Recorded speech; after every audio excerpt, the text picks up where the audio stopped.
bracket round 3 as well to get to see Too Easy Neon versus Everfrost Ghidorah. Interesting names and interesting players on here. I'm, of course, Altruism, joined by my favorite Alt Charge. How you doing, friend? Very good. Happy to be back with the Wombo Combo casting duo, the two alts here. And we've actually Hmm. got two players with very similar names as well. So not only do we have the Wombo Combo casting duo, but we've got a lot of hash marks out there for the main tanks. Yeah, well, at this stage, we're still getting clarification on how to pronounce these. It's one of the best parts about being a caster, isn't it? Is to get to see what some of these guys are like. Especially in All open right, division. especially in open division. As much creativity in the names as there is in the plays. Yeah, certainly. So we are again in this best of five. If you were watching the previous match, you already know that, or if you've been tuned into Open Division, we're going to be starting on Nepal this fine Hmm. Sunday, and then from there, it's going to be losers pick the map, winners pick the side. Pretty standard format that I'm sure a lot of our spectators are familiar with, but those losers map picks can actually get a lot of advantage built back your way and kind of swing the momentum. That is not something, however, that we saw in our last game, which was a clean sweep by Ad Friend over Team Reality if you missed it. Yeah, this is where Open Division really shows its characteristics, is that everyone comes in with their own game style. It's not a predetermined meta at this stage, and as much as we can look at places like Nepal, and the key features, how a team wants to approach that is pretty dynamic. I mean, in Nepal, we saw the very open kill box, where Team Reality did a good job to hide behind shields, fortify a position, and kind of hold back. But even that can get chewed through if your offense from the other side is persistent enough, shall we say. So anything that you're expecting, anything you're hoping to see there, Old Charge? Well, I love it in the open division where a team runs a niche pick for the entire duration of the map, like Yes. Adfriend did with the Roadhog. Just a little bit of flair to every team's personality. It's not something we see very often in the open division. We do see a lot of meta comps. I'm expecting to see six-man mobile compositions where the DPS really get active in there. But straight out of the gate, it seems like these might actually be the compositions teams run out with. I would be a little surprised to see the Genji for Too Easy Neo, but still these compositions look pretty standard to what I would expect. If we do see a Genji and we see it all game long, there is nothing I would like more. Yeah, if someone can bring a Genji to the forefront, man, we got baited.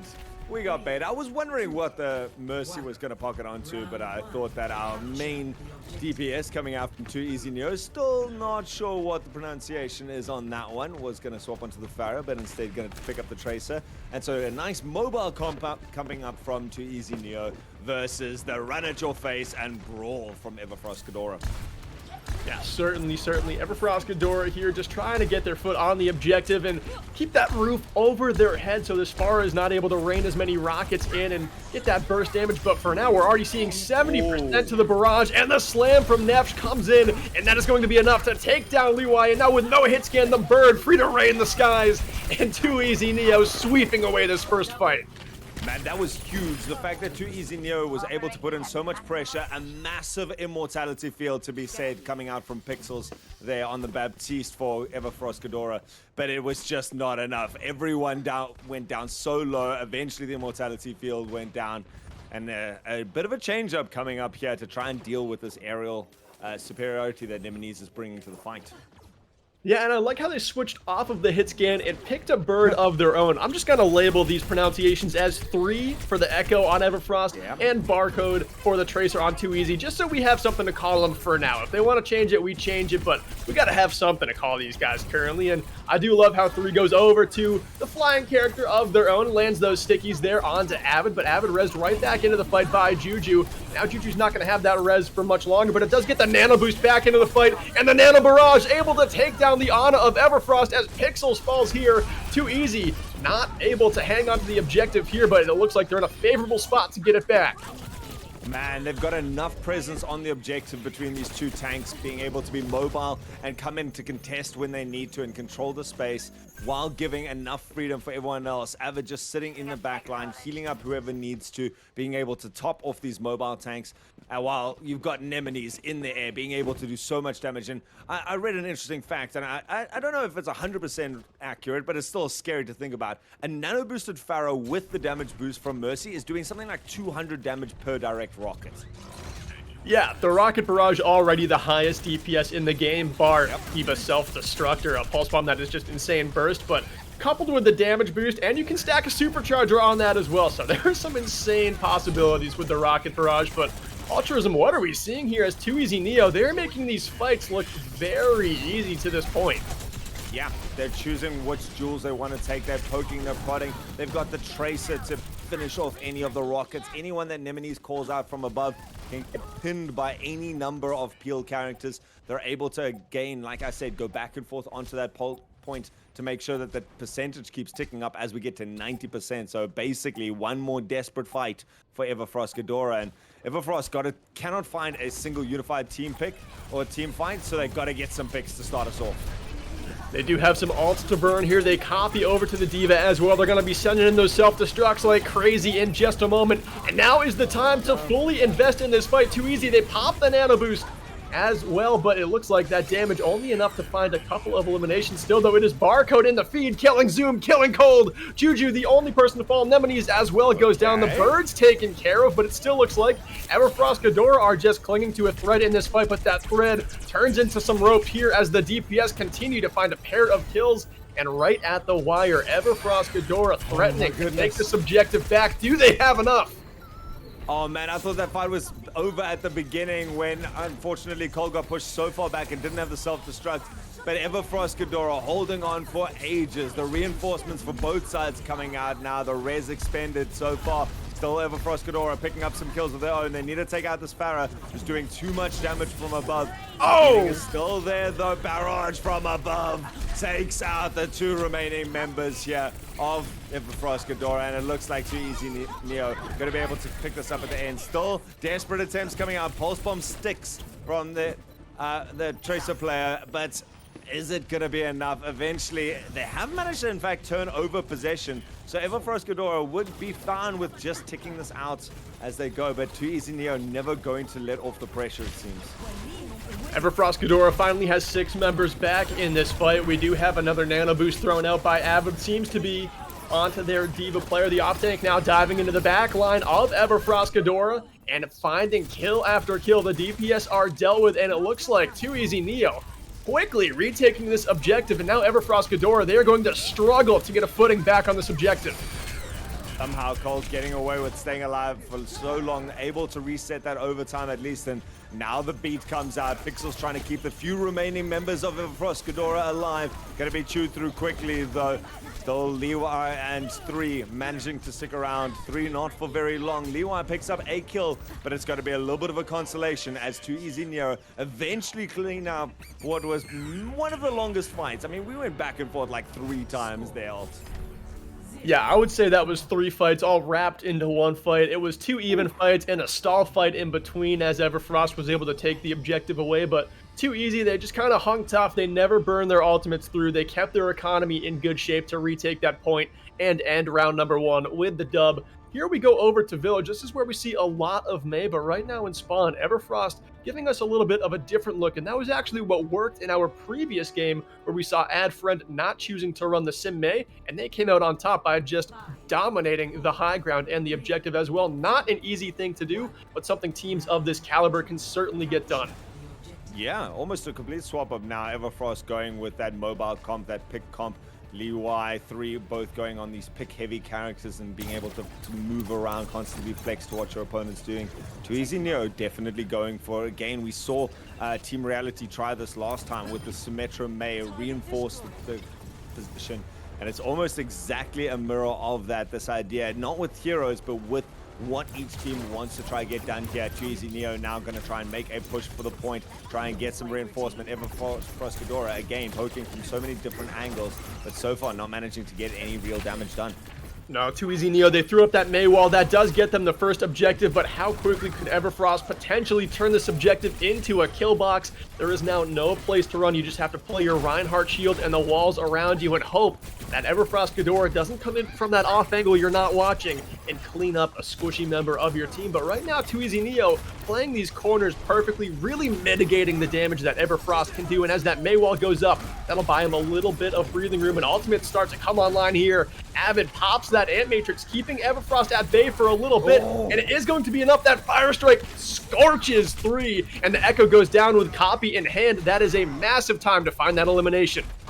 That is huge. It really came down to who could use those first ultimates to their efficacy, and considering Too Easy Neo already have control of the point, they've managed to build up, what, 35% before the ultimates even came out. The Fire Strike shuts down probably the most pivotal ultimate in that replicate, and it means now Everfrost Ghidorah have stuff in hand to try and push into this point, but as such a stall tactic that Too Easy Neo is playing to perfection. And you've just got to let these punches fly. If you're Everfrost Ghidorah, just invest these ultimates. You need to take this point back and make a statement against Too Easy Neo, who made that first round look easy. The copy onto the Rhine, but the slam there! Nevis lays down the opposing main tank, who is, of course, just wearing the shoes. It is a DPS player out there, not ready to block that slam. And Too Easy Neo continue to hold here, but Everfrost trying to buy back into this fight. They're burning ultimates as well. The sound barrier from Zoom connects to support their team as they just still struggle to work their way in. But one elimination there found onto Juju. Now they might have some room to work with, but the Blizzard popped out, and Too Easy Neo, they continue to buy back in, and they want to lock this objective down, already at 96%, and they're looking to sweep Nepal. Oh, such beautiful layering of ults coming out from Too Easy Neo. They built up everything that they needed before that fight and used them one after the other to respond perfectly to Everfrost Ghidorah. Everfrost tried hard, you know, they tried to launch off that team fight with the Replicate into the Reinhardt, but as soon as the Reinhardt lands, doesn't have time to swing, doesn't have time to even get off a Fire Strike, you get the amazing Earth Shatter underneath it, and it's gonna be Nevs to pick this up here, this amazing stall to try and come out and reinforce Everfrost Ghidorah to take a single point, but denied the whole way through. Yeah, and Altruism, let's just talk a little bit about what we just witnessed. Too Easy Neo, they were making those fights, especially on first point, look very easy. It seemed like on second point, there were only really 2 fights. It was a very fast round on Village. What are they doing to find success in this game against Everfrost? They understand how to control the area, I believe. When you look at the big open area, they kept enough tanks on the point to make sure that it was counting in their favor. That they never gave free space to their opposition, but then they got themselves into a good position to control the entire outside area. Between the Pharaoh, between the Tracer, you've got so much kill potential for anyone trying to approach the shrine in the center. The only 2 options for your opponents are go straight into the center and then get peppered from all these sides, or stick around and not really make an approach. Whereas on Village, you now just control the center area. You know there's 2 doors, so you get yourself a massive Reinhardt shield and a Mei wall to cut off most of the damage for, what, 35-40% of that fight? And like you say, you get the first position and you hold it forever. Yeah, and that was not something we saw in our last matchup, where we saw Team Reality running that composition but not able to find as much success. Adfriend just kind of poked and prodded and got in the damage around those, natural cover corners that you have on that objective. There's really not much to do there, but good off tank watching the back as the Mei walls kind of go up in between the Reinhardt shields on wherever the front line chooses to be on the Village side. But yeah, a very good way to play that comp. It's pretty much fundamental Overwatch, where you have a Reinhardt and a Mei and your off tank peeling for whatever damage the wall and the shield can't block, but executed perfectly there by Too Easy Neo. I think that is probably going to be their biggest strength that I saw from that opening round, is that Ryan May composition. So since we do have those losers pick the map style of play here, I would expect for Everfrost Ghidorah to pick around maps where you could expect Too Easy to run that Ryan May. This is going to be interesting because I feel like the big difference between how Adfriend adapted against that comp and how we saw Everfrost Ghidorah, approaching that was Everfrost went with a very slow, sustained damage kind of lineup. They tried a little bit of the burst with the sticky bombs and stuff, but they were just doing damage for a long time and not getting kills. Whereas Adfriend went for the pick potential. They went for the Hanzo. They went for the Roadhog. That sort of an instant burst to start the team fight and take away resources from the defending team and collapse when you want to. Well, if you're not getting the picks, the defending team, the people standing their ground, very happy to just keep standing there. Yeah, very happy indeed. Just got word we're going to be headed to Junkertown next. Okay. Also just got word on some pronunciation. that player we've been calling 3 is actually Mellow. So going forward, I mean, this is open division. As casters, we kind of learn some of these funky names on the fly, but I don't look at 3Ls as Mellow, but now that I see it written down, I suppose it makes some sense. But headed over into Junkertown, Altruism, certainly not a map you expect to see a Reinhardt anime. So I do think that Everfrost Ghidorah picked up on that being a very strong asset to 2EZ Neo. What could we expect here? Some double shield or something a little bit more mobile? Well, first, before we get into this team comp, you didn't give yourself enough credit, my friend. The guy that we've been calling Barcode is Barcode. It is apparently the correct pronunciation. So Thank you. I will take the praise. I will take the praise. You deserve that. As for team comps right now, like you say, this is a lot of open space. This is a lot of place where Everfrost Ghidorah might be going, okay, if you're not going to stand as one unit. We're going to pick you off from a lot of different areas. And 2EZ Neo got to be understanding that. They're going, all right, they've counterpicked against a very certain team comp. So you know what we're going to do? We're going to split up. You want to take sniper battles? You want to take some jewels? We're going to bring that to you. They've taken up the Roadhog. They've taken up the Widowmaker and the Hanzo. Even both of your supports are people who can click heads from any sort of distance kind of thing. And if this is how 2EZ Neo wants to take this fight, it's going to be interesting to see if Everfrost Ghidorah can control the space with this Orisa. Yeah, certainly. I think they're on a very good composition to hold this first point exceptionally well with the double shield. And again, that's a look that we haven't seen from Everfrost yet. So they are changing up their composition, going with a different look for this map. And they have picked this map. So they've got a plan coming out of a week of scrims to come into this game and know exactly how they want to play and place those double shields. 2EZ Neo, I'm sure they've scrimmed Junkertown a ton. They're rocking double shield, double sniper as well. So this one is about to pop off. It's going to be up to these players to click some heads. Yeah, it's going to be about who can make those influential picks at any stage. Something like the Zenyatta or Juju bouncing up at the wrong time could be prime targets. Even someone like Leeway, sorry, not Juju and Avid, that's of course with the sniper. I mean, they got to still be worried about the Hanzo picking them off, but Pixels, Leeway, same sort of thing. Even 3, if you don't get your distance right, is going to get taken down by the long-range hit scan. That is Barcode, and you can see Barcode content. Just stay back, keep this payload moving, and present a death thrill kill threat. Meanwhile, the main tank goes down. This could be the change in the tempo of the game. I actually really want to point something out here, as it looks like 2EZ Neo is kind of caught in a conundrum here. When we were spectating Barcode, they wanted to kick out co-side and rotate far left. But what Everfrost did is they stepped their tanks right up to that bridge. They got under that catwalk. They didn't let Barcode get that ground to the left. Even if Barcode went over there, there's those buildings in the way. You don't get value from that rotation. So Everfrost with a very well-timed rotation to just catch 2EZ Neo's DPS, kind of read their minds and deny the play they were trying to make. But now Everfrost, they're stuck working out of this window, and it's one of the tougher spawns to work your way out of.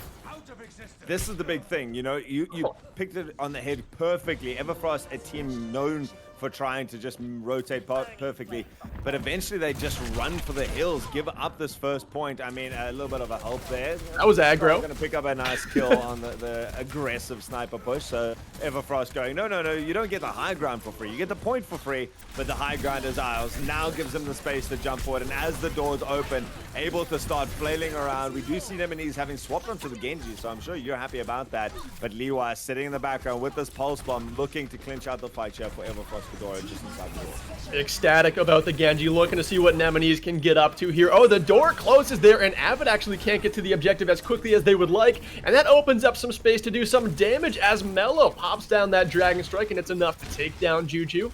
Avid able to rotate into the fight now, has the Transcendence in hand, but as Nefs falls, it seems like 2EZ Neo is just going to call it quits on this fight and regroup and just go ahead and go again. Yeah, they kind of have to at this stage. Everfrost Ghidorah doing a great job of choosing where to have their battle. 2EZ Neo controlled the outside space perfectly. You saw Barcode wanting to rotate around the outside because they understood once you get into these big open areas approaching the door, it becomes kind of 2EZ Neo's game at that stage. Give up the point, retreat back, or take the early fight under the bridge, like you said. Now it's going to be up to 2EZ Neo to start the fight off. The Gravitic Flux already out there from Oslo Iron. And with some chaos on the actual point itself there, we do see deep zoom going down. Everfrost being shoved off this high ground, but now 2EZ Neo gonna chase them all the way underground sheepdog and clean the fight up. Wow, and that supercharger that Nevs threw down there too, that is in just an unkillable spot, amped up the damage so they could just flush out that corner. Everfrost Ghidorah did not stand a chance there, but what they did do is defend that second point street space for a fair amount of time here. Of course, Too Easy Neo, they're working with 3 minutes, but this, opposed to first point where it's so difficult, this is actually one of the easier spawns to work your way out of on defense. You've got a high ground you can go to immediately. Everfrost Ghidorah doing that perfectly here, but Nemesis just eyeing him up like a kid in a candy store, sitting on that Dragon Blade, and this is what every DPS player in Open Division waits for. Hopping off with the blade, but it is Mellow with the opening 2 eliminations here. Cold finds another one. Everfrost Ghidorah come out of spawn beautifully, just like I was talking about. They had the possibility too. And I mean, that is textbook, just bursting out of the high ground, not letting Too Easy Neo set their feet. Perfect understanding of what their strength is. Our shields buy us a certain amount of time, drop the matrix behind it, and just look out the window. Anyone trying to keep you inside, or at least fight back, is going to be chewed apart by the damage coming out through that doorway. And Everfrost Ghidorah holding patience. And like you said, Nemesis waiting with that blade, was just waiting for them to step out so he could get in there and get some damage as they stepped out. Very good approach to it, and again, playing very carefully, not wanting to get into the back line. Here comes the Dragon Blade, though. Goes through, does manage to take out the Immortality field, but no more kills to come from it, and it's going to be up to Too Easy Neo dropping straight in here. They've got to worry about Melo's Dragon Strike. In fact, they just got to worry about his arrows coming through there with the Storm Arrows, picking up 3 in this one. And eventually the counter Hanzo comes out to try and reinforce a little bit for Too Easy Neo, but they're basically firing into a lot of problems. Yeah, that amplification matrix even takes our Sigma on the way out. Yeah, and although I was looking for Nemesis to pop off with that Dragon Blade there, the Nano Boost often required at the highest ranks. The Butter Blade not going to cut it there. And Everfrost Ghidorah, they're answering Too Easy Neo beautifully here on this defense, holding the high ground like a horseshoe, falling down when they need to support and peel for their backline. And I do love how Zoom is on the Brigitte here. I think that extra stun really provides a ton of value, especially with Nemesis being on this Genji. Yeah, exactly. When the guy's jumping around, you don't want to try and hit shots. You just want to smack it with a hammer at some stage, and it really does open this up. Good initiation comes out, but chewed down instantly. Nevs trying to start off the fight, and now it's going to be Nemesis pinned in the corner, not going to be able to get out any kills the other way. And just Everfrost Ghidorah controlling space beautifully, and it's now up to Too Easy Neo to try and start a fight properly. And in their final 30 seconds, too, they've got to get it going quick. This is what we were talking about, where these map picks for the losing team of the previous round really starts to come into play, because Everfrost, they looked awfully weak on Nepal. There's no two ways about it. Those fights looked easy for Too Easy Neo, but here on Junkertown, it is a different story. Dragon Strikes thrown out on both sides, but it will be Mellow taking down Juju, and now Too Easy Neo is just sheepdogged into this corner, but they're not giving up here. As Avid falls, they've got no more supports left. How do you make a play without supports? Hopefully a Dragon Blade, and it slices up Cold, slices up Mellow. They need to find more here. Oh, that's big. The 2 DPS from Too Easy Neo coming up clutch. The tanks now trying to hold around. Eventually going to clean up the fight. Started off, you wanted the Butter Blade to come through, and I had to smirk at that stage. The Butter Blade just showing how impotent it was in the last fight, but he came into the workshop. He realized they needed to sharpen up that blade, picking up the 2 kills in the back line. And Everfrost Ghidorah looking to shut it out there, denied, and Too Easy Neo want to keep pushing. Yeah, Too Easy. Now, you know, they're not working with too much alt economy. Everfrost Ghidorah is looking in a very strong spot here. Of course, Too Easy just had to invest so heavily to get that last objective with no supports in the fight, and they switched their support composition as well. Avid back onto the Ana, Juju on the Brig, but currently being sat down by Everfrost as they dominate this 3rd point high ground. This team always sets up so well and plays the fundamentals of this map to perfection. Man, Everfrost Ghidorah has covered all of their bases. They understand the different regions that Too Easy Neo wants to play in, and their combo of their lineup is perfect. Even now taking the high ground, you've got the double shield to stop any long distance poke or snipe damage coming in there. You've got Mellow on this mid-range hit sniper character of the Hanzo to be able to put out damage and then counter out any big aggressive pushes. And even Nesh trying to dive into the background just meets instantly into Zoom. Genji not able to do anything right now to assail this high ground, and going to have to be up to a big push. 13 seconds left on here. Nevs has got some mines if he wants to try and control some area. He's, in fact, chosen to control the high ground. There's going to start being some sort of aggressive push coming out here. Everfrost just decide to rotate round and round. Are getting picked off eventually. Going to reinforce to tick out this overtime. Big Dragon Strike comes in to try to clear the points. But it's not really anyone there. And the minis is going to go down. Denied that final Dragon Blade. So Avid has to drop the nano boost onto Nevs. Just trying to work wonders on this ball. Still not able to cross Ghidorah into the corner and pinning them there to rain down damage.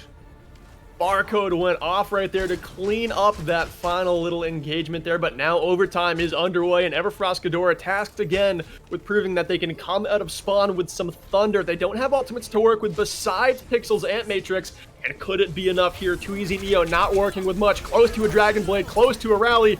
Nemesis goes in at 97 to the blade, didn't quite get it, looking to farm it up and start popping off, but it's a hard ultimate to find in this fight so far. But now going in, trying to dice up the tanks, but dealt with there by Pixels. Cold falls for Everfrost, and it is a 5 versus 5 fight. Just 2 meters to go here. Does Too Easy have it in the bag to take this third point of Junkertown, or will it be Everfrost? They've got 4 remaining in this fight. Make it 3 as Mellow falls. Still clinging to the objective here. Sar comes in, but is deleted by Avid. And as overtime never ticks even a little bit, Too Easy Neo are able to complete Junkertown.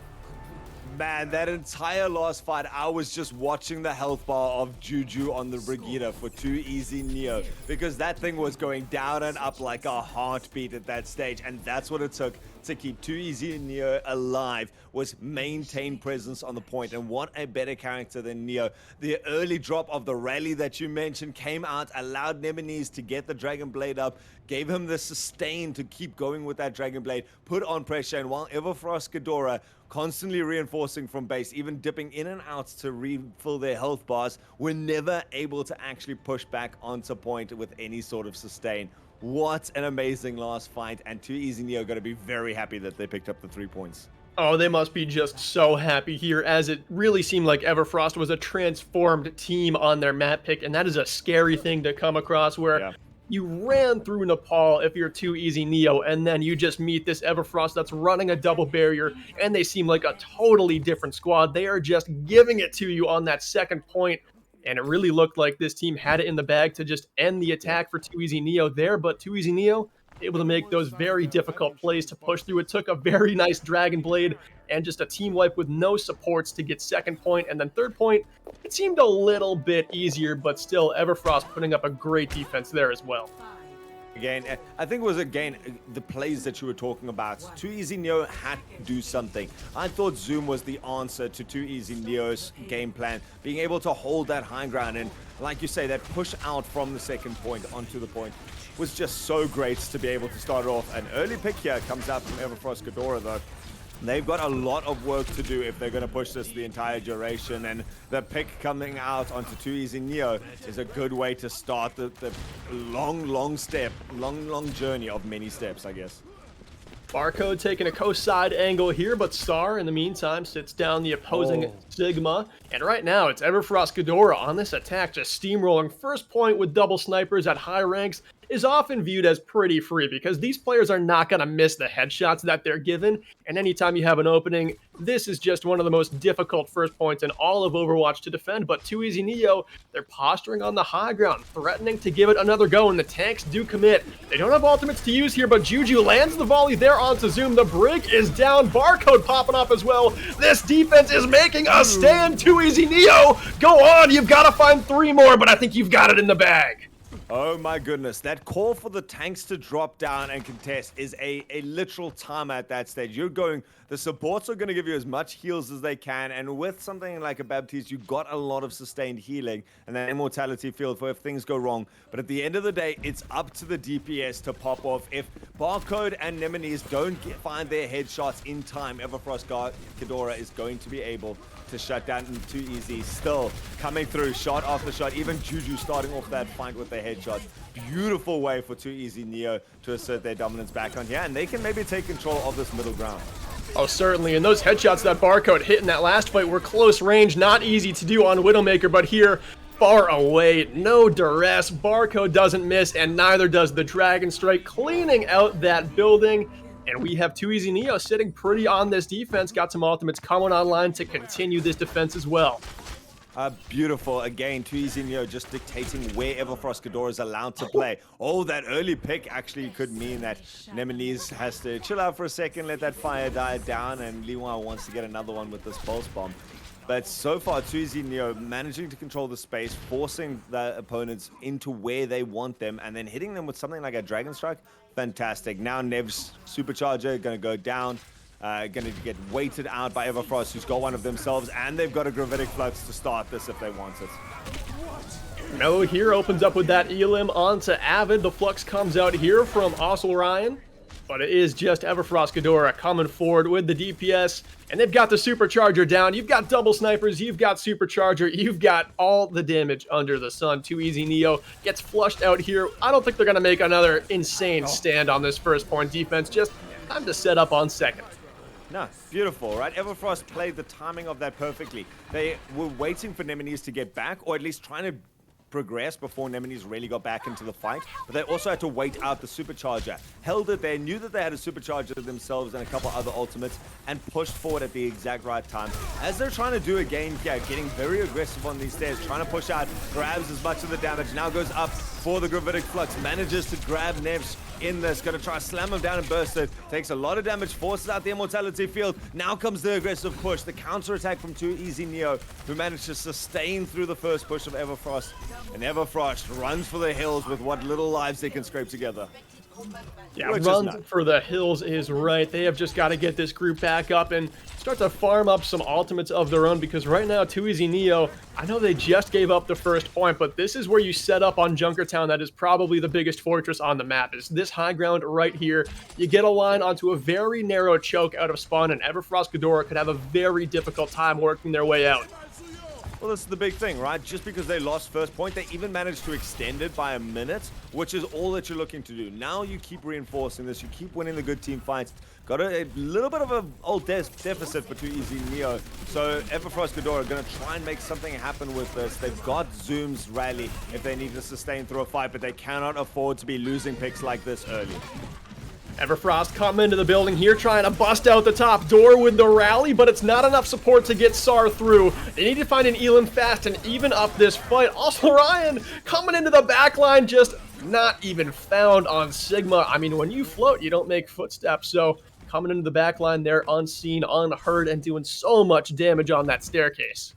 And Everfrost did expend their ultimate. Zoom now going to be swapping out onto the Zenyatta, maybe looking to just stay back a little bit, realizing that rushing into the Too Easy Neo lineup is not going to be as easy as they thought. Too Easy, on the other hand, looking very confident. A minute and a half left on the clock and still half this point yet to push. Got so much in the bank. Wow. Yeah, so much indeed. Both DPS ultimates, a transcendence if things get crazy. The pulse bomb sticks. Barcode is gone, as is Juju, as Mello starts to come alive on the Hanzo. Still, though, they've got to dislodge these tanks and supports on the high ground. Juju goes as well. Nev falls. Here's the attack Everfrost is looking for as they round the final corner. Up second point. It might just be enough. Oh, this is what we were looking at in the previous game. It doesn't matter who starts the fight with the advantage. If you're losing early picks, it's now going to be Nemesis trying desperately with the Dragon Blade, even the Dragon Strike over the top. But these ultimates count for nothing if you're dead at the beginning of the fight, as Juju and Barcode were. Everfrost Ghidorah managed to make something happen from nothing, buy themselves another 2 minutes, and now it's a level fight for the last push. It certainly is. I would say it favors the defense a little bit just with how the map works out, but I do believe that Too Easy Neo made a little bit of a miscalculation investing those DPS ultimates. That point had no way of being held. Everfrost had tools to burn in case they needed to take it back, and now Everfrost, they could push up to the high ground like we're seeing them do. Barcode trying to throw arrows in there, but they're just trying to take control of all the ground on third point. And how important is taking space here? Oh, it is huge. The fact that we saw Too Easy Neo have to prioritize that with the Wrecking Ball mines when they made this offensive push means that they are prioritizing this hugely, but the resources are being burned. Oslo Iron going up, just trying to get them off the high ground, grabs a couple in the air, slams down, still losing people. Too Easy Neo, that start was not good enough there for them. And it's up to Everfrost Ghidorah, who had that high ground, to try and fight it out. Still, Oslo Iron having reinforced, doing some damage. The payload continues to push. It's approaching the final point. And Everfrost Ghidorah have to get one more decent push here to be able to secure at least a little bit more. 50 seconds left on the clock, not as much as they would like, but all the ultimates that they could ever want to burn. Oh, absolutely, and Leewai right here might have the most important ultimate. Those pulse bombs have had some sticky stuff on them to this point, and Leewai could make a hero play here. Zoom having to retreat, doesn't have the Transcendence to bail them out from this damage. Cold having to pop the Gravitic Flux to try and punch back at Too Easy Neo, and as the Ant Matrix comes out from Avid, damage is just being traded back and forth, but now the Transcendence comes alive from Zoom. That bails out Everfrost Ghidorah, and they're able to maybe take down Nefsh. Nefsh hung on for a long time there, but it was not quite enough, and the payload continues to drive forward. Huge change there. Juju had to drop his Transcendence so early. Everfrost Ghidorah just had to stay alive, build up their own. Now Nemesis trying desperately with the Dragon Blade to make something happen, falls very quickly, and Everfrost Ghidorah have control. They just need to keep the important sustain alive, where they have lost Melo at this stage, paid with 2 lives of their own. And so the DPS still a little bit lacking from Everfrost to clean this out quickly. Oh, it could be wild now. Neo a bit of a chance. In fact, Nemesis changing to that Doomfist, gets 2 before he pays with his life. And Everfrost Ghidorah starting to actually have to worry about the reinforcements, pick up the final couple of kills quickly though in succession, and eventually a little pulse bomb at the end just to be cheeky. Everfrost Ghidorah level up the game. Absolutely, as we head into round number 2. That one was looking shaky for Everfrost Ghidorah, though. Too Easy Neo came out. They were able to pick off both supports as everyone was mixed up right on the payload. I was not sure if Everfrost had it in the bag to withstand that fight with no supports, but they proved me wrong. They had it. We're in overtime here. What is going to happen? These two teams look totally different from round number 1 on the poll. Man, this has evolved into such a tempo-based game. The timing of ultimates, the use of space has become important. How you push. We saw whenever Everfrost Ghidorah was trying to just force that fight into Too Easy Neo, Too Easy just had the space. They were able to flex back, go around, or hold their ground as needed. Lovely use of tempo control. Something like the staggering of the Transcendences at the end there from Everfrost Ghidorah really won them that entire point. And beautiful play from Zoom to just stay alive. That prioritization on Zoom's own life, he did it on the Brigida to be able to reinforce when they pushed. Really good play between each of these. A lot of pickoffs, though, coming to choose these fights, especially the early ones. Yeah, indeed, and that's kind of what the story is every time there's a Hanzo in these games, is you just never know how it's going to go. Alt economy doesn't really matter if a Hanzo just chooses to get a hot hand and start popping off. And that was the difference maker in a couple of those fights in that last round. But now, overtime's underway. Will this be the time where we see the first point held? Or is it a little bit smarter to just set up a fortress defense on second? We will see here as Everfrost Ghidorah, the first team tasked with defending. No cheeky strats coming out, no weird bastions or anything like that, which I like to see, and it is going to come down to who just executes their role perfectly. Getting out on 2 HP is Barcode. Amazing. Eventually gets taken out on the side, but the damage has been done so far. Too Easy Neo, they'll keep this payload pushing. They're quite healthy on there with both their sports. Nemesis and Juju managing to pick off. In fact, everyone lighting up the scoreboard as Everfrost Ghidorah fall and give up the first points. I love when a player makes it out at such low HP like that, and then a player like Leewai just comes around and says, hey, your hair looks bad, and that's enough damage to just get the elimination.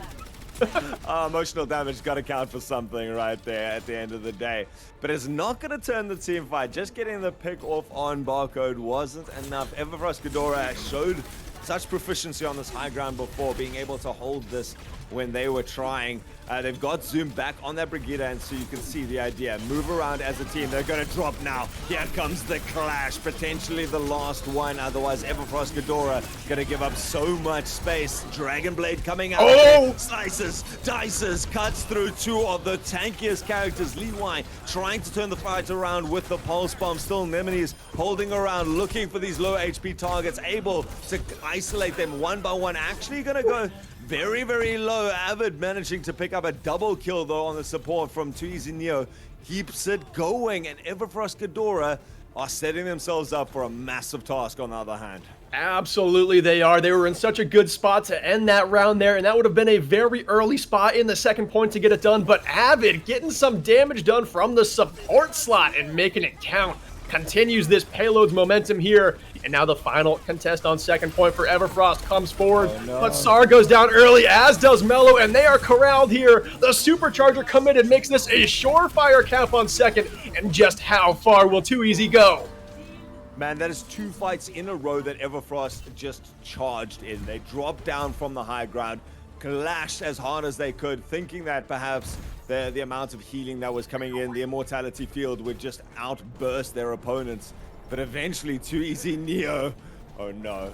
Oh no, come on, Barcode. To add insults to injury, the pirate ship is born. Show it off, Barcode. Let's see what you're made of. Junkertown was made for this hero pick, and this hero pick specifically. Supercharger from the high ground here for Ghidorah, and that is so much damage to take down a Bastion. That's all you need. Strategy denied as Barcode is sent packing, and surely Everfrost Ghidorah has enough ult economy here to make this a clean fight, and they do, but on attack, they have their work cut out for them.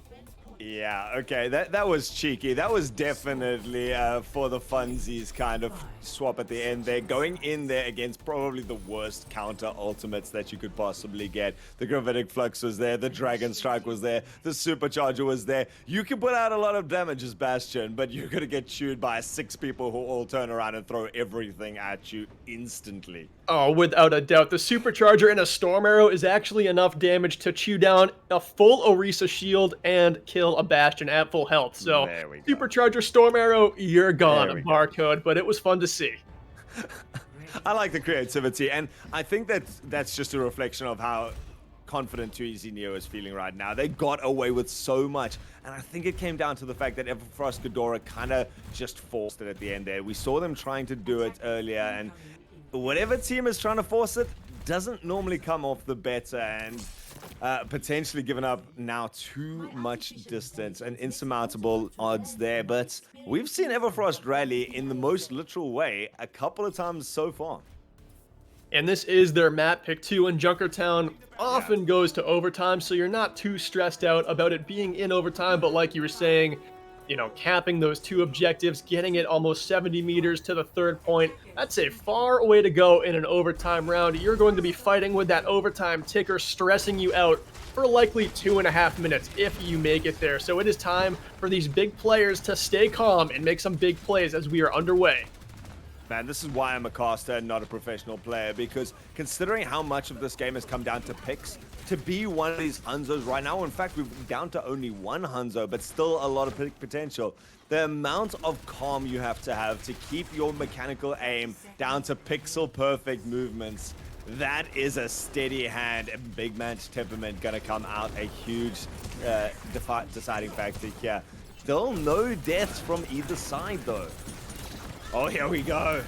There we go. Barcode goes down to Leewai, and they are starting to come in here. Everfrost, you've got to make this clean. That's a massive halt, but a very good ability there used from also Iron to just deny a lot of damage. Nemesis comes in with a dash and the melee combo to take down Cold, but rezzed right back into the action here by Zoom. Overtime already underway. 5 meters to go to take this first objective, but that's not even what matters. The finish line is so far away, it's way out of sight, but Too Easy Neo are bringing the fight right here. Nemesis dashes through, 97 to the blade. He's gonna pop it, but he goes down there to Sar, but it might not be enough here as Everfrost, they're starting to lose members. It's a 3 versus 3. The clutch is not there for Everfrost, and Too Easy Neo, they've only got to find Leewai, and it looks like they've done the task.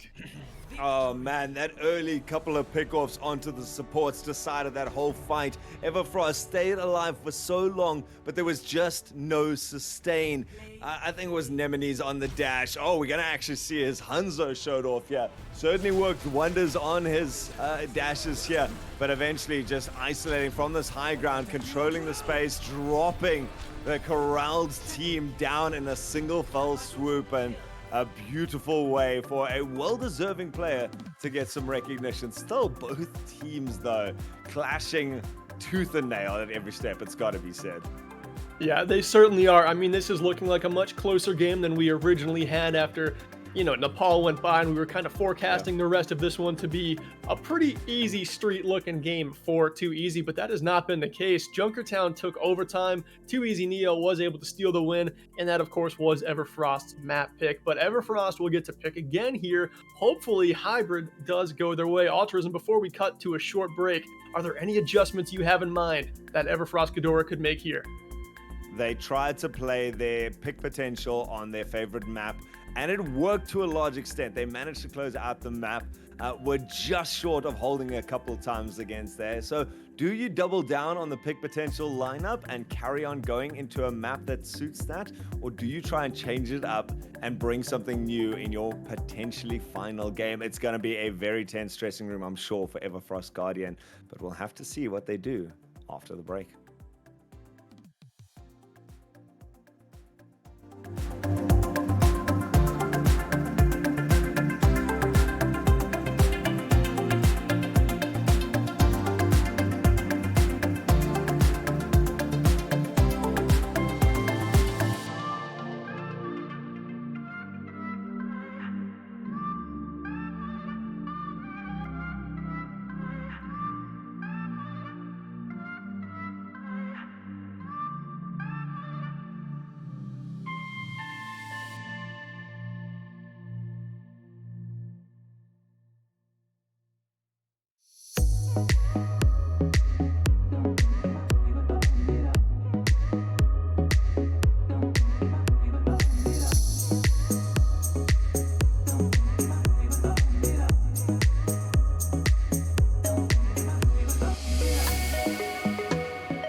And we are back with what could be match point for 2 Easy Neo as they will head to Blizzard World and look to end this one. Everfrost Ghidorah are trying to stay alive here in this lower bracket of EMEA Open Division. I'm off charge alongside Altruism for this one. And first round Nepal, very swift. Second round on Junkertown, very, very closely contested. 2 Easy Neo able to just eke it out. Blizzard World, what do you think is the story? Does 2 Easy Neo end it, or does Everfrost continue this series? I'm so disappointed that this is a lower bracket game because both these teams are actually playing really well. I think if this is what weights all the teams in the lower bracket, I don't think anyone has an easy run through to the finals. This is impressive Overwatch that we're getting to see from both sides. Unfortunately for Everfrost, 2 Easy proving to be the stronger and more consistent team, I would say. Blizzard World opens up some very interesting flanking routes, some very creative plays, some very decent defense on the back high ground if that's how you're prone to fight. And both these teams showing enough diversity that the colorful battleground could be alive with some interesting sparks of player. Yeah, and first point is one of those objectives in Overwatch where we get some pretty creative looking rotations because there's such a long sight line for the attacking team to just walk through. You could go that route and take a ton of damage, or you could do something funky. Rotate all the way around right side, play your natural cover, and then try and sneak out of the defending spawn. Oh, hey, guys, it's time to wake up. Try and sneak out of that defending spawn and get onto that high ground with the boat right behind first objective. So some things that are kind of brainstorming in the attacking team, 2 Easy Neo's mind, I'm sure. But compositionally, I like the double shield defense we're seeing for Everfrost. I think that is much more their strength than what they showcased on Nepal. I'm hoping they continue that effort. 2 Easy Neo, you know, they're kind of playing the wild card game. They could go with a lot of different tools in the tool belt.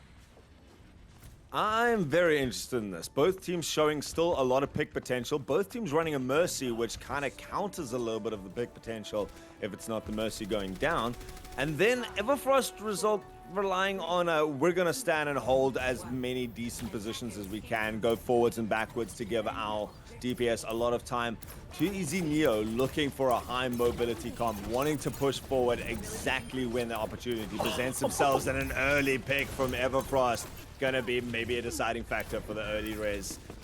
Yeah, Avid was like, oh, I found something. Oh, it hurts. It's sticky bombs. Oh, no. Oh, no. Mello with a great little cooldown there to just get the res out of Juju. And now you can't res Barcode here, and that's the entire reason you're running Juju on Mercy in the first place, is to pocket Barcode. So a little bit of a speed bump here early into 2 Easy Neo's attack. They'll probably end up recovering. They're such a talented team, but Everfrost has a good advantage here to kill some clock. Yep, at this stage, Everfrost is very content to play natural cover. They can cover their angles with the shields. They've got so much damage mitigation. Everyone's healthy enough. You've got the immortality field if Neo wants to push with low resources. And as long as Everfrost keeps getting picks like this, they are looking so good right now to hold this point for a long time. Oh, they certainly are, and I love how their DPS are just playing into the backline too. Like, not right next to their double shields. They've got Mello up in the skies playing the natural cover on the left side in that little archway where defending spawn comes out.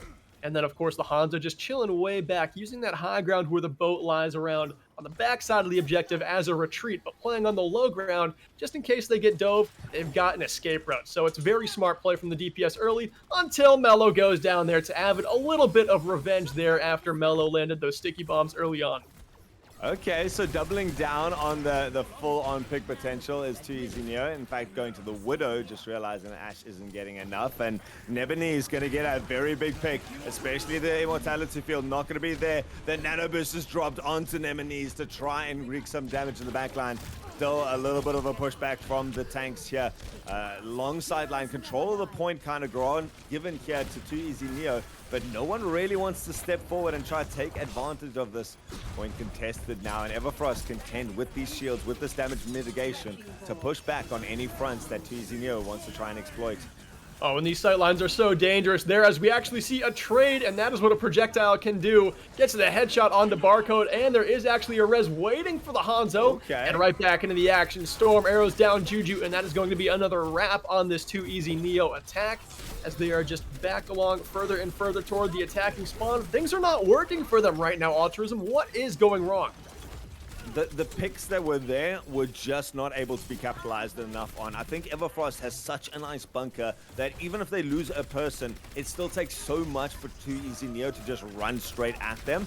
And now with Everfrost Ghidorah having the ultimate advantage, they're going to be able to push forward. Here comes the aggression. They spot Oslo.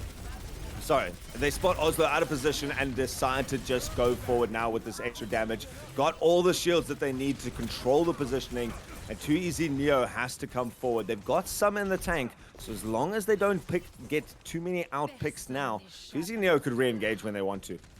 They really could, and they've got a strong engagement tool here with the sights popped by Barcode, and Nemesis has that Dragon Blade, and he starts to go in with it now, but it is Everfrost finding the kills. Nemesis making a stand, though, dices up a pair, but unable to find more as the tanks continue to hold strong, and we are in our final 20 seconds for 2EasyNeo to make a play.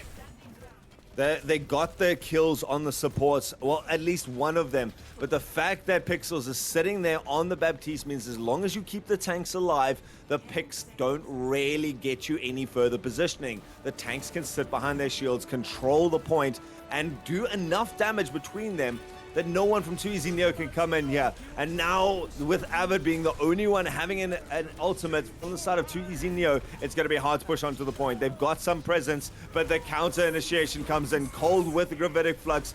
Supercharger also dropped down. Everfrost Ghidorah looking to shut this down on the first point. Supercharger, Mercy, Valk, damage boost, so much damage being outputted by Everfrost Ghidorah, and it is more than enough. The full hold is the sway and momentum they were looking for. 2EasyNeo just had the wind taken out of their sails. Wow. That was a game plan that was executed perfectly. They covered themselves, and it was, if we keep the tanks in a position, we can fight. If we've got a support to keep them, we can fight for as long as we need to. We can cycle the Sigma abilities to mitigate damage with the Orisa shields as they get broken.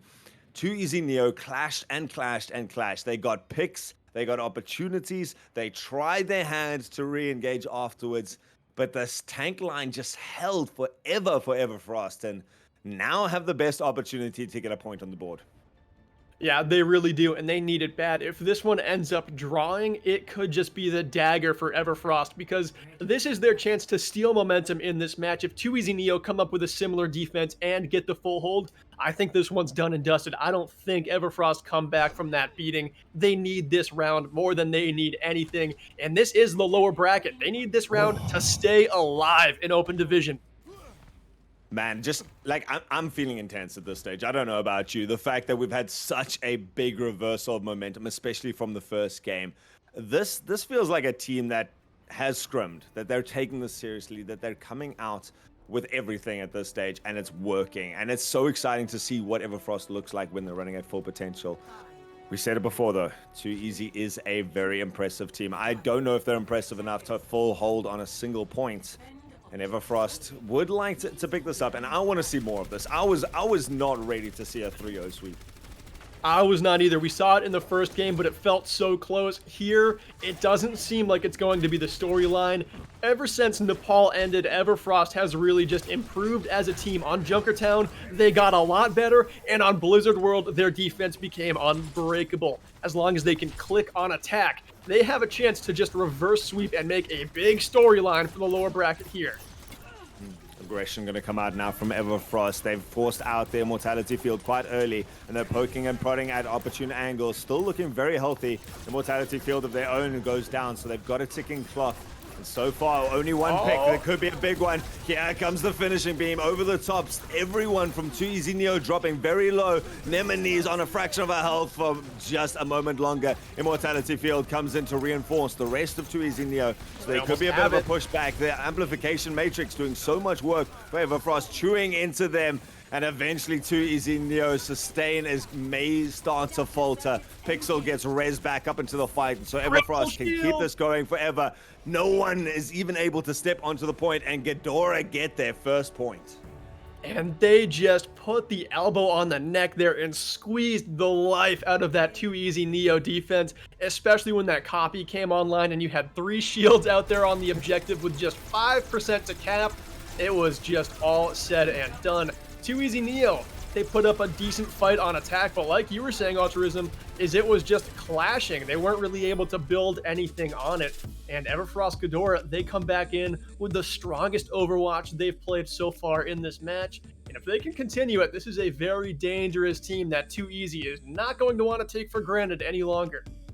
Oh man, I'm excited. I'm so excited to see what these guys can do. That was incredibly cohesive gameplay. Everyone reacted at the exact same moment. We saw a pick came out there for Too Easy Neo just before the Dragon Blade, and very, very close to that Dragon Blade making such an impact. But 2 kills was all that happened. That was it. The rest of Everfrost was able to come together, push back, and take down all the rest of the threats instantly. It's so good to see them just choosing a play, having a clear call, and going forwards as a team, and it working. Yeah, and it's so good to see a team down 2-0 play their best Overwatch to this point and just prove to everyone watching that they're not giving up. They're not going away easily, and they are not going to be swept away. This one is now 2-1, still favoring Too Easy, but the momentum currently in the hands of Everfrost Ghidorah. We're going to be going over to 2CP next, our first look of the day at it. Pretty interesting, and this is actually Too Easy Neo's first map pick as they lost that last one. So, you know, earlier in the game, we mentioned their strongest thing as a team seems to be Reinhardt May maps. Do they go back to that for 2CP? Yeah. What even is the map pick for 2CP? Because that's kind of the one game mode where Ryan May isn't that prevalent.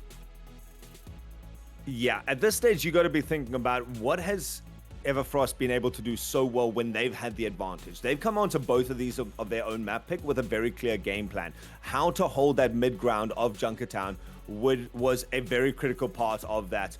Now we're going to be going to Hanamura. And this is an interesting. We have seen Too Easy go for a lot of pick potential, and Hanamura is a great pick potential map. It has the opportunity on both offense and defense to spread out a lot, get some interesting angles, and then collapse when the opportunity presents itself. Yeah, it certainly is one of those maps, and I do think it is the one 2CP map that can be locked down with Orion May. Very interested to look ahead and see if that is the composition they go for. Couples pretty well with a Symmetra, but that opens up some threats in the sky for Everfrost to go with, like an Echo or a Pharah. They've shown that they do like to play on those heroes, so it is going to be a battle here. I really don't think, even though this is Too Easy Neo's map, that it favors anyone. It doesn't. It really doesn't. Considering what we've seen from both these teams when they're running hot, I think that the ability to control space is going to be big. I think the opportunity for picks for both sides, like you say, the May and Ryan provides such a formidable line that the opponents just cannot cross, and it means that even just a single pick doesn't mean you all rush forward and try and force your way through the choke at that stage. On the other hand, you still get, you're worried about something coming through the skies. Hanzo being such a prevalent pick so far, loves this map. So much 3D verticality to work on both points for both the offense and defense. That pick potential through a window or something like that, even through the choke point as the team's trying to poke through, damage from above from both sides.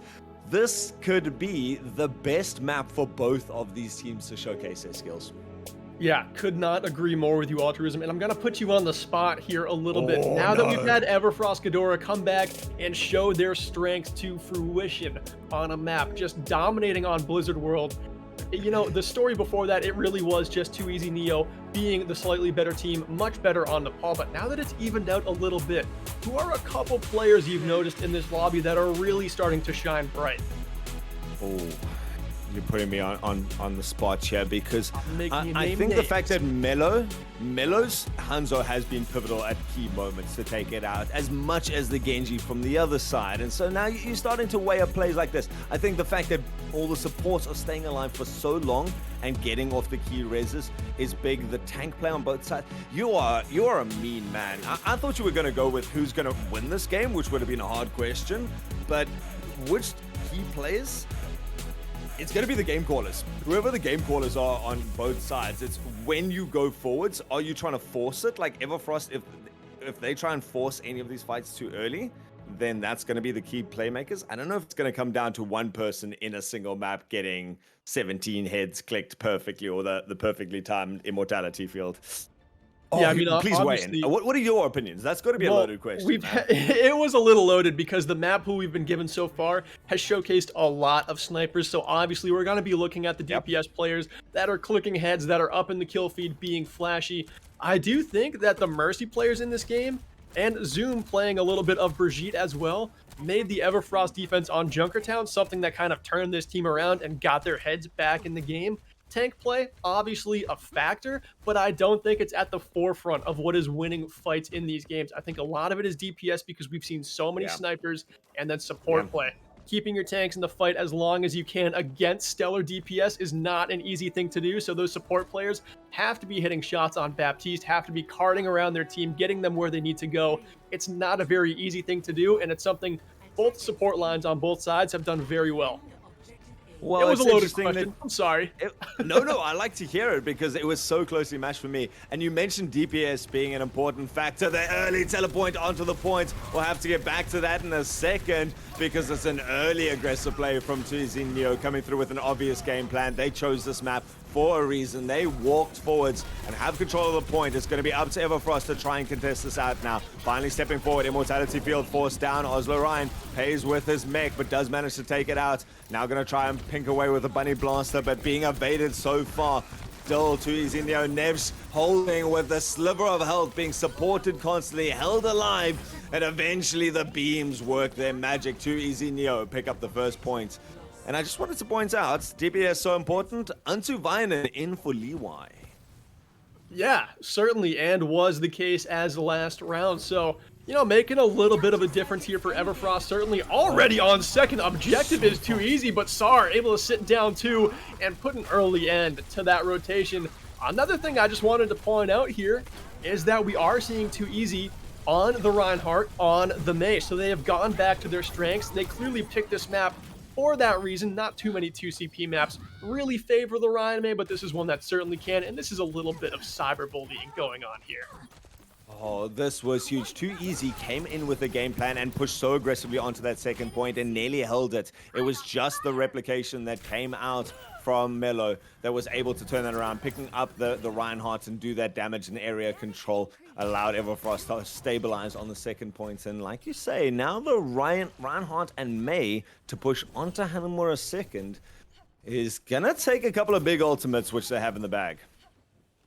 They do. They've got some heavy punches to throw here. An Earth Shatter, a Self-Destruct, a Blizzard online. Everfrost, they can, you know, do away with all of it with a Supercharger and a ton of damage. They've got the Mercy Valk as well to just add another 30% of damage to that, and that is going to be the case here. Valk, Supercharger pop, Self-Destruct thrown in. It's getting wild here, Altruism. No picks found yet as the sustain is crazy. But as I say it, Nemesis goes down before getting the Blizzard off as well. Cleanly wiped away as Everfrost Ghidorah continue to hold. Man, with 2EZ Neo coming in with those ultimates, I thought if they can get to the point, they can hold this. They have the Earth Shatter to take down anyone who wants to come and join them on the point. They've got the Symmetra Wall to shut off entire sight lines. It was up to Everfrost Ghidorah to come back and try clash into what 2EZ Neo was trying to set up on the point. And it just worked. Eventually, Everfrost was just able to take down the supports. The Blizzard never came out. The Earth Shatter never came out. They just had to stay alive until the Symmetra Wall went down. Then they went forwards and cleaned it up.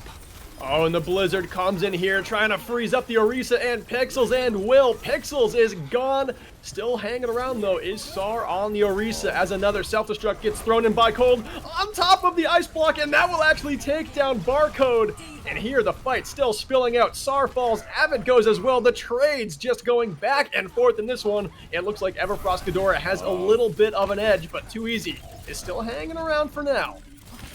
Oh, that's it again. 2EZ Neo coming in hot, coming in aggressively, and Everfrost Ghidorah just separating themselves far enough that they don't get caught all in one big ultimate sweep. The Blizzard came out and caught two, and you just saw Sans just take a step back into the spawn and go, you can't kill me through here. Everyone else splitting off to the side, still peppering in damage. And eventually, their resources run out from 2EZ Neo. Now they've got nothing in the tank. Still 3 minutes left to go, but that's far less than they were wanting to take this game in.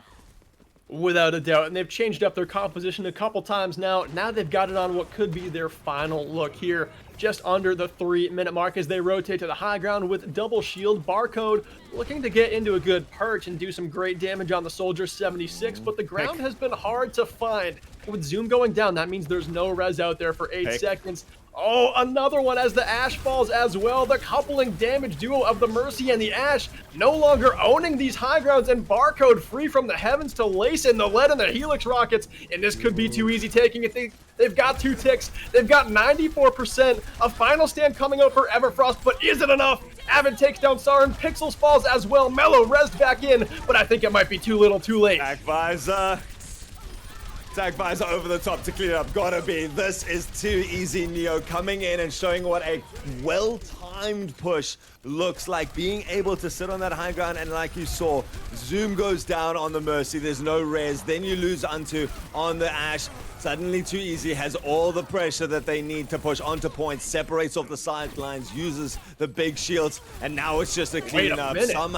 Somehow, Everfrost still coming through there. Pulse Bomb gonna land, and Nemos going to clinch it up. Too Easy took 3 fights to do it, but they were not wanting to hold back for a second. No, and I love how you see these losers picks really come to fruition when Too Easy just completely changes their game plan, and they had a backup plan already. They were going to lock down that double shield comp, go on that exact rotation to perch their soldier up and really start raining in some damage from above. And then, of course, you just had Nemesis on the Tracer, finishing off any elimination there was to find, just jetting around with those Tracer blinks to get to any target in the backline. A very perfectly executed backup plan we just saw. Oh, perfectly backup planned. They chose this for a reason. This was a quick pick, I'm sure, in their mind. This is the way they've scrimmed on. This is where they have team comps sorted and roles defined way before they came into this match, and they knew what the game plan was. We're going to run at them. Once we get to point, we fight it out with whatever resources we've got. Oh, it didn't work with the sim wall. We swap it up. We changed it up. They tried the May. They were able to get the picks eventually. They went for that double shield, took the high ground, waited on the high ground for as long as it took to be able to rain down the damage, and have now secured themselves 2 points on this. And oh, do you give it to Everfrost? Are they going to stay alive? This is, if they lose this, they're out.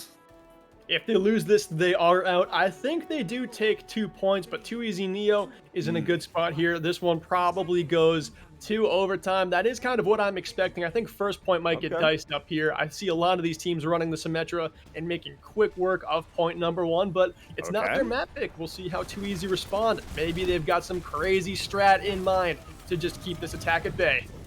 Well, I like their rotations, deciding to not go straight onto the point, instead taking control of the high ground, evading all sights, and now being able to push up. Having fortified already, Undivided taken out instantly, was sitting on super high charge and was controlling that doorway. Now it's up to Everfrost to try and control this. They've still got those symmetric beams at least up, and unfortunately the Wrecking Ball gonna get slowed down and pinned to the floor, eventually getting pinned as well as Mello gets a nice couple of shots, and Everfrost looking to take the pace just as fast as Too Easy Neo did previously. Oh, absolutely. And I've talked to a lot of high-ranked players about just map theory here on Hanamura, and pretty much all of them say SimTP is broken for that point. Both of these teams making such quick work of it. It does run into some trouble here on second point, as just these horseshoeing high grounds really give the Sim Beam some trouble and some serious limitations, but we will see. Maybe a TP to the low ground. That can get them back up to height if they need it. SAR's Fire Strike there. Scorches Barcode and Mellow into the backline, freezing up everything to be found. Oh, this could be fast for Everfrost. This is what they need. Keep the momentum going, boys. Let's see if you can finish Hanamura here.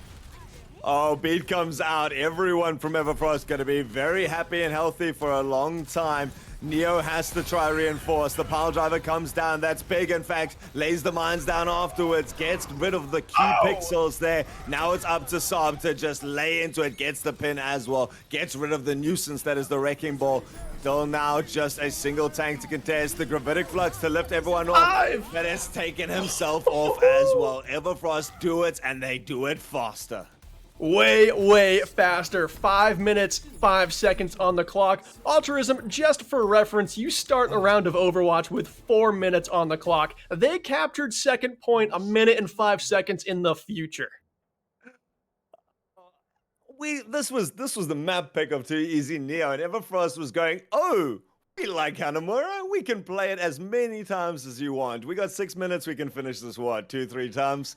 Let us go as free as we want. And what an aggressive play. What a cohesive strategy. And now everyone's played a trump card, I feel. Everfrost did it flawlessly. That's exactly what Too Easy Neo trying to do. They could have done it on the first or the second push. And the fact that they pulled it off on the third is actually fantastic considering the resources they had at their disposal. But Everfrost, oh, that went perfectly. It really did, and I love how they flashed the Reinhardt and the Mei as well, proving that it is a strength of theirs. Too Easy Neo, they didn't get it to click on second point, but Everfrost just had the pedal to the floor, and they flew through Hanamura. I do think that Too Easy Neo, they probably don't win this map. Just with how the time banks are looking, you are going to have a defense of a lifetime if you want to win this one back. Man, just last thing to highlight from that previous one, that use of the teleporter to then cut off the angles and then Mei and Reinhardt running down the stairs. Beautiful way to just create chaos and make sure their opponents don't know where to look. This time, Too Easy Neo taking a play out of their opponent's book, going onto the high ground first. Now going to be pushing onto the point with the Symmetra TP, have got the wall up, have started to chew through cold, and that's going to be difficult for Everfrost Ghidorah to hold back this tide. A point gets captured quite quickly. No one even stepping onto it. Orisa being pushed backwards, getting chewed aside by this beam. They're just Barcode chewing through left and right, melting people. Has the, what, 4-5 kills there backed up by the tanks. And Too Easy Neo have a little bit of time and a lot of momentum.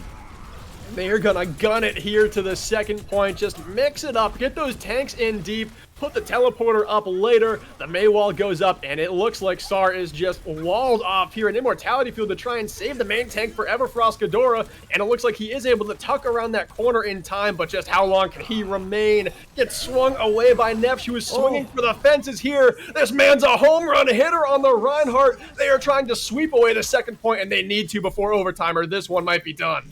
Oh man, this team knows how to use their abilities. The use of the Sim teleporter to get everyone in and out of the fight when they got low meant that anyone who was standing there was perfectly safe and could reinforce as they wanted. If you were alive, you were fighting back though, and it meant there was almost absolute freedom for Neo to take out every single threat. Reinforced with the Sim wall halfway through, then the beat coming out at the end. Everfrost Ghidorah, you did it quickly. I think that was even faster. That was actually 10 seconds faster than Everfrost Ghidorah was able to do it. So it is a lightning round on Hanamura and Too Easy Neo. They really got that comp to click for them there. Nefsh on the Reinhardt was not holding anything back, just going so deep, getting the early eliminations in both of those fights. And that actually keeps the win condition away from Everfrost for now. Getting that point before overtime means that even if Everfrost get the point, you know, we're going to be going to a next round. Even if they get both points here, this could be a game of 6 CP. Oh my goodness. Wow. Let's give Assault a good farewell, shall we? It's getting taken out of Overwatch 2, and so let's get as much Hanamura action just to say farewell, guys. Let's get some starry-eyed goggles, rose-tinted glasses over this, because this is 2CP being played well, and I don't know if it reveals the flaws in 2CP that a composition like this is doing so much work, or just like a beautiful way to play a game for the next couple of months. I don't know what it is, but I cannot wait to see it, and it seems like there's no change in the strategy. We run, guys. We go forward. We absolutely go forward, and another Sim TP about to be deployed here. Let's get to point fast. Let's cut this map up for the summer here, as we've still got it going for us. And already at the level 3 beam, so much damage here for Everfrost Ghidorah. They haven't taken the first tick yet, and Afara from the skies. Nemesis could be threatening up here, but goes down. It is Mellow with a long-range icicle to take down the bird. Oh man, that use of the immortality field coming out from Pixels just held Everfrost Ghidorah alive for so long, but still Nemesis showed off this fire proficiency on Nepal, now coming to rain damage in from a distance, and doing so consistently, takes down Antavinen. just the latest casualty, a massive anti-healing grenade. Goodbye, that has got to be the end of the life for these last two. And Everfrost pushed in quickly, looked solid in the beginning, got 2 ticks, but never dealt with the Pharah. And they barely got 2 ticks, too. That is important. If they didn't get those 2 ticks, it would be a long way to go to end up taking first point. But now with just 33% to cap, to end up getting that first point, I think it's very achievable, especially for this team who took it in very fast fashion. But they've got to find a way here to deal with Nemesis. Right, complete swap up. No longer the Symmetra, now going for the Sombra, in fact, and Saw going aggressive on the Winston. The time is get in there and just win enough of a single fight. Maybe even bait out some of these ultimates. Lots in the tank for Too Easy Neo. And so they're going to be unafraid to drop what they need to. Here comes the mine straight away. Bolt into the fight, and Gravitic Flux to control the diving in Everfrost Ghidorah. Everfrost now taking so many casualties. Still returning a lot of fight themselves and have to flee a little bit. This may have been too little, but certainly a good attempt. Last fight it was Nemesis. This fight it was Barcode clutching it up for Too Easy, but Everfrost might not be far behind in spawn here. They could get back very quickly in mountain attack, but it looks like they're just staying put. Going to regroup here, get the full 6, and that is actually going to allow Too Easy Neo to get a reset as well, but that is a very early pick. Juju hopefully has a res for that, and does. Oh, that's still big to pull out the res, and forcing out the Valkyrie just makes Everfrost potentially think about engaging here. They've got another pick even on top of that, but starting to lose some casualties themselves. Both DPS down, and now a Diva self-destruct being forced out of Oslo Ryan, or at least cold on that side. And the Too Easy Neo is still looking very healthy considering Everfrost is on the point. There's so much damage coming in here, so much sustain for Too Easy. It is going to be Barcode getting on fire as they deflect Everfrost once more.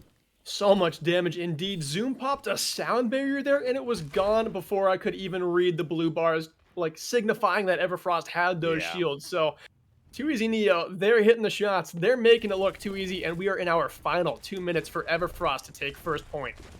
There was just nothing to clinch out the fight. Still Mellow not up to this EMP. That's got to be a big key win condition. Antivianen would love to get a pick off to start us off with the Pulse Bomb, but Zoom got the we can stay alive a little bit longer, but they didn't have the we gonna kill you button at that stage. Antivianen again gets a nice early pick off. The Ana is critical for the sustain of Too Easy Neo. We said how important it was previously. Now comes the Coalescence over the top. Damage and healing at the same time to allow Everfrost to push forward. They've still got this Pulse Bomb in there. Gonna get thrown and eaten straight away.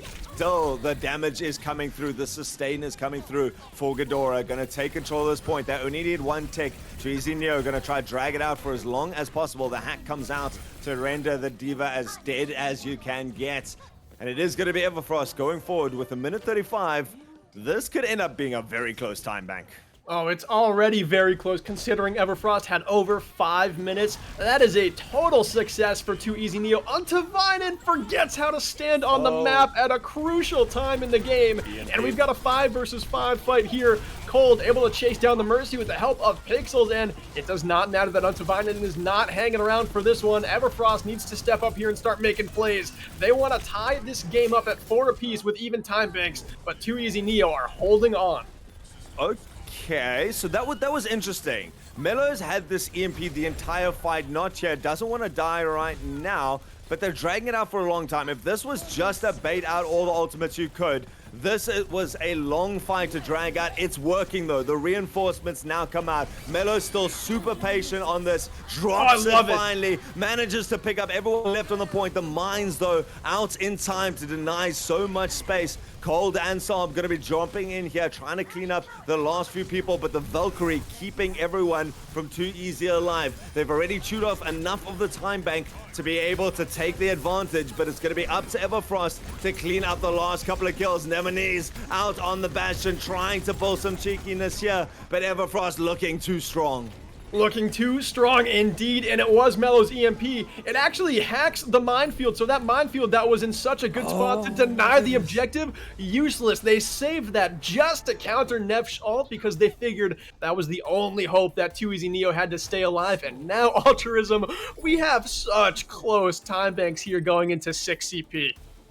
40 seconds the difference, a single push really the difference, or one slightly more extended team fight.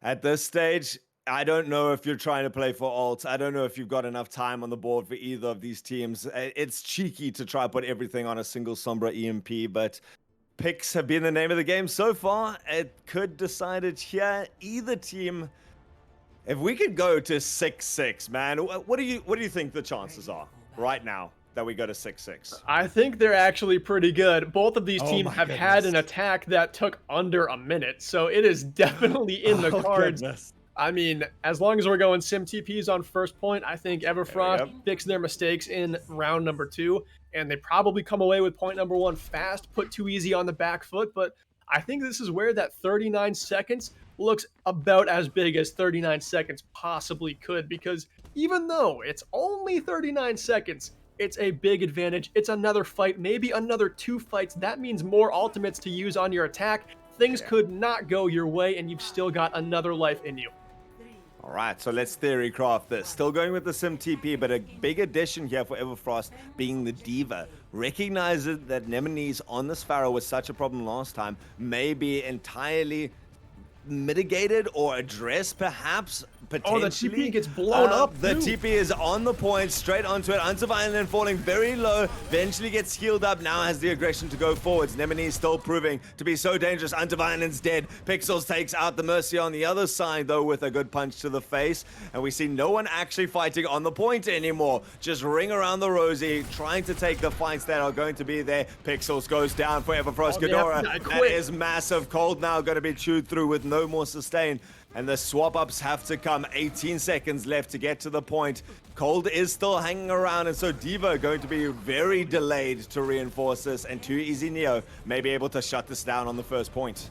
Final 5 seconds now. Too Easy Neo, don't forget they're on match point. Everfrost Ghidorah's open division could end right here. They might be in their final overtime of their bracket. Nemesis trying to rein in more rockets from this high ground, playing natural cover, playing safe, popping the barrage, but that one finds no members of Everfrost Ghidorah. They're able to survive that crucial ultimate for now, but it is other members of Too Easy Neo getting picks in the feed. Overtime still underway here. The Rock connects to take down Sar. Cold able to chase down the dangerous Nemesis, but could it be enough? Everfrost hanging on. They've got no ultimates to clutch up this fight, and it looks like they will not be able to.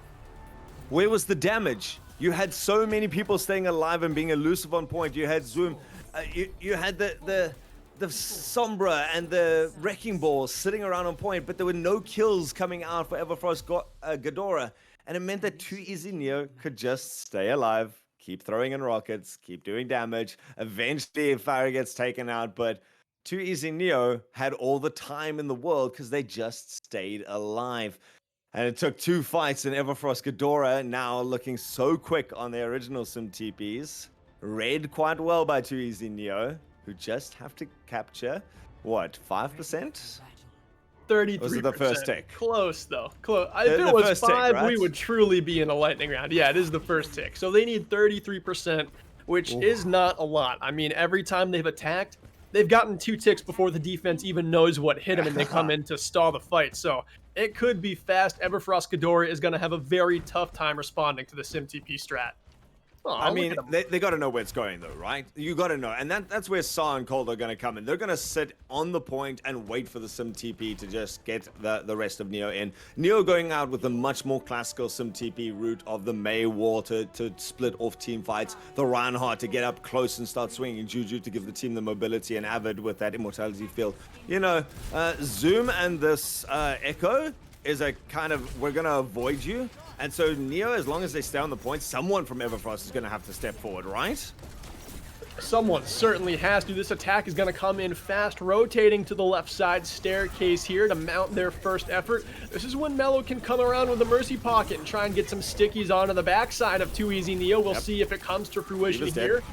Both immortality fields taken down. Somehow Cold makes it out alive for now. Insane support going on as Barcode and Sar both fall. Cold and Mello gone as well. Too Easy Neo looking to wrap this one up here. A headshot onto Antavainen, able to solidify this, and it is a certain thing here. Too Easy Neo, their lower bracket hopes continue to remain as they win Hanamura by a score of 5-4. Yeah, at that stage, what are you gonna do? The May War was perfect. It really separated Cold off, ironically enough, and he kind of ended up going round and round. And I like to see that he got to play the game. Really nice play back and forth between both these teams. This is not coming down to a single fight. The fact that this was both teams fighting tooth and nail, it's congratulations to 2EZ Neo. I feel like they were the better team of the day, but Everfrost, man, if you're gonna fight it to the death, this is basically going for the reverse sweep there. Fantastic. Yeah, they definitely died on the sword like a true Guardian would, and, a great effort as they exit this open division bracket, but 2EZ Neo looking very strong here in this Yeah. lower bracket match. Continuing on to round number 4, they do not have easy work ahead of them, but this was a true test for them to prove themselves against a very good team that adapted well, and they came out on top. Altruism. Let's talk about it. Before we break it all down and maybe talk about the best player of the match, what really was clicking for 2EZ Neo as they were able to close this one out? They took the fights that they wanted to. They used positioning and tempo control to actually just get the picks, stand off when they wanted to, get the picks when they were playing the more long-range engagements, and then have that clash going. That Sim TP on Hanamura was such a nice change of pace. It's like you said, they love the Rhine and the May together. They played it on the first map on Nepal. It worked so well. When they finally got back onto a map that allowed them to flex their muscles, it was great. But the fact that that wasn't the only thing in their arsenal, it was a potent thing in their arsenal, but it wasn't the only thing. The fact that they could go into Junker Town and get picks from so many different angles, such a team with such depth that just carried them through some very, very tight contests, and I hope will carry them through the rest of this open division low bracket. Yeah, I mean, they've got the strength on the Reinhardt May, and anytime that you can have snipers as a strength to complement that, that really opens up so many possibilities to branch off of that comp and play something like a double shield or like a wrecking ball composition. So they're a team that comes at you with a lot of different threats, but very, very fun to watch. I love it when we got to watch sniper duels. I love how there was a Genji being played for a lot of this match. Just very unique things we just saw, and that is what makes Open Division so much fun. Altruism, I do believe the second stream is still going on for those Open Division matches, so we are going to be tossing it over to them. That is going to be Drunk Friend taking on Illusion. But for the last 2 games, I've been Altcharge, joined by the wonderful Altruism. Thank you for hanging out with us, and enjoy this next upcoming game.